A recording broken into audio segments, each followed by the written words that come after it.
안녕하세요. 일곱빛 자원봉사터전 라디오입니다.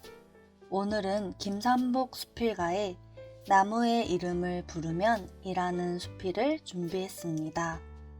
그럼 지금부터 오늘의 수필을 감상하시면서 나무의 이름이 어떠한 의미를 지니는지 생각해보는 시간을 가져보시길 바랍니다. 오늘은 서울대병원에서 간 정기검사를 받는 날이다. 13년째다. 결과는 별 이상이 없다고 나왔다. 4시간 전에 체열을 하고 나니 시간이 많이 남았다. 나는 늘 이런 날은 창경궁에 간다. 연못이 있는 쪽으로 가면서 사진도 찍고 산책을 하는데 사람들이 별로 없었다. 그때 마침 해가 잠깐 나서 묘하게 생긴 나무 하나를 찍고 있는데 내 뒤로 노년 한 분이 역시 사진을 찍으며 다가오고 있었다. 나는 그에게 햇볕이 나서 좋으네요 라며 말을 걸었다. 그때 그는 주로 어떤 사진을 찍으세요? 라고 물었다. 나는 그냥 풍경 사진을 찍는다고 했더니 그가 그런 게 어디 있어요 라며 자기는 주로 나무를 찍고 나무를 공부하는 중이란다.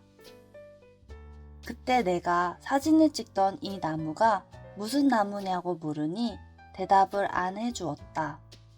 그러면서 그는 지금 이렇게 일러줘도 금방 까먹는다면서 나무를 자세히 공부하고 나무의 속까지 들여다봐야 한다고 했다.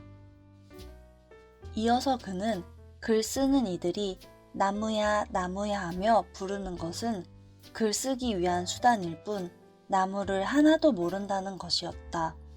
나무의 이름을 불러주면서 그 나무가 그곳에 서서 무슨 일을 하고 있고 어떻게 가꾸어줘야 하는 것을 고심해야 한다면서 그때서야 이 나무는 상수리 나무고 저 나무는 갈참나무고 또 저 나무는 느티나무라고 일러주었다.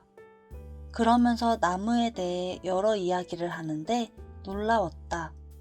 겉껍질의 생김새까지 다 구분해 주었다. 그리고 젊었을 때와 나이 먹었을 때의 나무의 모습이 달라진다고 했다. 나중에 그가 나이를 물었는데 그는 나보다 10살이나 아래였다. 자기는 앞으로 10년이 주어지면 나무를 연구하면서 글을 쓰고 싶다고 했다. 그 말에 나는 이미 그 나이가 지났는데 어떻게 하느냐고 하니까 선생님은 또 10년을 생각하며 계획을 세우라고 한다. 그때는 9학년인데. 진로 시간 때문에 더 이상 이야기를 못하고 헤어졌다. 나는 내가 먼저 말을 건 게 좋았고 사실 전에도 이 창경궁에서 어떤 이에게 말을 걸어서 사진기에 대하여 이야기를 들었고 또 한 번은 그룹에 껴서 해설을 같이 듣기도 했다. 또한 그에게서 뜻밖의 이야기를 들어서 의미가 있었다. 우선 우리 집에 있는 화초의 이름부터 매일 불러줘야겠다. 크로톤, 인시그니스, 리스타타, 벤자민, 괴마오가 이제 불러줘서 미안하다. 그리고 나무의 이름도 꼭 알아야겠다. 이름을 안 불러줘서 지난해 산 대형 화초와 중간쯤 되는 화초가 다 죽었나 보다. 지금까지 김삼복 수필가의 나무의 이름을 부르면 이었습니다. 이번 작품 재미있으셨나요? 이 작품은 작가가 창경궁 앞에서 만난 사람들에게 들었던 인상 깊은 이야기를 전달해주는 형식이었습니다. 작품에서는 나무를 이야기합니다. 여러분들은 나무가 어떠한 이름을 가지고 어떠한 생애를 가지는지 알고 계신가요? 저는 길거리 곳곳에 놓인 나무를 그냥 지나칠 뿐 별다른 관심을 주지는 않았습니다. 하지만 수필을 읽으면서 나무 한 그루 한 그루마다 가지고 있는 이름이 있고 이들만의 특징이 있다는 것을 생각하게 되었습니다.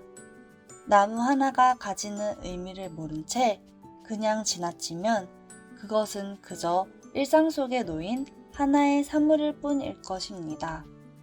그러나 우리가 나무의 이름을 부르고 알아가고자 노력하면 나무 하나는 우리 삶 속에 놓여 일상을 더욱 다채롭게 만들어주는 생명이 됩니다. 작가가 창경궁에서 만난 한 노년부는 일상 속에서 아무렇지 않게 존재하고 있는 나무에게 관심을 주고 이를 공부하고 가까워지면서 당신의 삶을 가치 있고 아름답게 만들어가고 있습니다. 저는 이 노년분의 삶과 저의 삶을 대조하게 되었습니다. 아무리 바쁘고 열정적으로 살아도 인생은 무료하고 의미 없이 흘러간다고 생각할 때가 있습니다.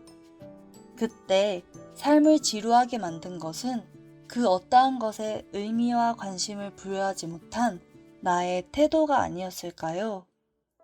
우리의 삶을 가치 있고 아름답게 만드는 것은 대단한 존재의 유무가 아닌 삶을 아름답게 바라보는 우리의 시선이었음을 수필을 읽으며 잊고 있었던 가치를 상기시킬 수 있었습니다. 여러분들도 수필 속 나무처럼 가치를 알지 못한 채 지나쳤던 일상 속 존재들을 기억해 보시길 바라며 오늘의 수필 여기서 마치도록 하겠습니다.